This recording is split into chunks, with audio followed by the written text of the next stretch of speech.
লাগাতার বৃষ্টি, নদীর পানি বাড়তেছে, চারপাশের পানিগুলো বাড়তেছে, দেখে মনে হচ্ছে বর্ষা চলে আইছে। হাই এভরিওয়ান, আসসালামু আলাইকুম। সবার কি অবস্থা, সবাই কেমন আছেন? আলহামদুলিল্লাহ আমি ভালো আছি, আপনাদের দোয়া এবং আপনাদের ভালোবাসায়। তো যে কথা বলতেছিলাম, লাগাতার বৃষ্টি হচ্ছে, এই জন্য বিলের ভিতরে আপনার ধান লাগানোর একটা মেলার মতো শুরু হয়েছে আর কি। সবাই সবার মতো ধান লাগাচ্ছে। বর্ষালি পানি ধান লাগায় রাখলে পারে ধরেন আপনার বর্ষালি পানিতেই ধানটা অনেকভাবে এগিয়ে যায়। একটা 3-4টা সেচ দিলেই ধানটা হয়ে যায়। তুলনামূলক আপনার ইরি ধানের থেকে এই ধানটা আবাদ অনেকটাই সহজ আমার কাছে মনে হয়। আর এই ধানে ঘাসও যে আগাছা হয়, আগাছাও কম হয়। তো আমাদের জমিও সেইভাবে আমরা এই বড় নাঙ্গল নিয়ে আইছি, চাষ দিয়ে নিচ্ছি। চাষ দিয়ে আমরাও ধান লাগাবো। কিন্তু আমি একটা জিনিস লক্ষ্য করলাম, এই জন্য আর কি ভিডিওটা করা। দেখেন কত রকম পাখি, এমনি ক্যামেরায় দেখা যাচ্ছে অল্প, কিন্তু শহ শহ পাখি হবে। সব পাখিগুলোই আপনার আহার করতেছে, নাঙ্গল দিচ্ছে, 2-1টা পোকামাকড় বের হচ্ছে, সেই পোকামাকড়গুলো খাচ্ছে।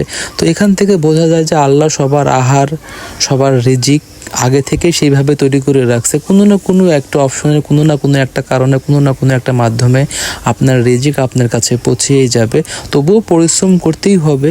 শুধু ঘরে বসে থাকলে হয়তো আপনার আহার আপনার কাছে আসবে না, আপনাকে পরিশ্রম করতেই হবে। তো আল্লাহ আপনাকে যতটুকু হয়তো বা আহার নির্ধারণ করে রাখছে, একটা দানাও হয়তো বা রেখে আপনি পৃথিবী থেকে বিদায় নেবেন না বা মারা যাবেন না। এটা আমাদের ধর্ম অনুযায়ী কথা, বা প্রতিটা ধর্মতেই হয়তো বা এরকম কোনো কথা উল্লেখ অবশ্যই আছে। যা আপনার কপালে যতটুকু আছে অতটুকু আপনি দেখে, অতটুকু আপনি খেয়ে হয়তো বা তারপরে দুনিয়া থেকে যাবেন।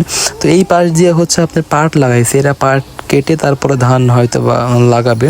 আর এই সাইডে আপনার জমিতে পানি বেঁধে আছে, শুধু নাঙ্গল দিয়েই ধান লাগানো শুরু করে দিবে। আমাদের জমিটা একটু উঁচু, এই জন্য আমরা মোটর গাড়া আছে, বড় মোটর, ওইখান থেকে পানি দিয়ে আমরা চাষ করতেছি। কারণ সকালবেলা আপনার বৃষ্টি ছিল না, কিন্তু জমিতে এত পরিমাণে ঘাস ছিল, ছোট নাঙ্গল দিয়ে চাইলেও হয়তো বা চাষ করা যেত, কিন্তু আমরা বড় নাঙ্গল নিয়ে আসি যেন ঘাসগুলো একদম মরে যায়। আমরা নাঙ্গল দিয়ে 3-4 দিন এইভাবে জমিটা ফেলে রাখবো যেন ঘাসগুলো নষ্ট হয়ে যায়। কিন্তু সবাই আপনার ঘাস মারা ওষুধগুলো দিয়েছে, কিন্তু আমরা সেভাবে সময় পাইনি, বা বৃষ্টির জন্য সেভাবে দেওয়া হয়নি। এই জন্য আমাদের জমির ঘাসগুলো অনেক বেশি। আর এই জন্যই বড় নাঙ্গল নিছি। আর বড় নাঙ্গল আনাতে মানুষও অনেকভাবেই বলতেছে, ওরাও দিয়ে নেবে একভাবে।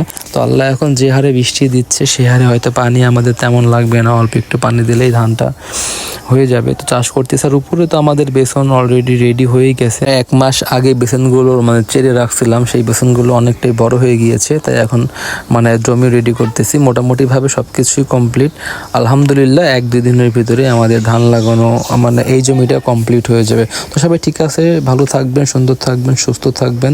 সবাই আমাদের জন্য দোয়া করবেন, আমিও আপনাদের জন্য দোয়া করব। তো যারা যারা আমার ভিডিওগুলো দেখেন তাদের অসংখ্য অসংখ্য ধন্যবাদ। আর যারা আমার ভিডিওগুলো দেখেন না, দেখতে থাকুন, ইনশাআল্লাহ একদিন আপনাদেরও ভালো লাগবে। আল্লাহ হাফেজ।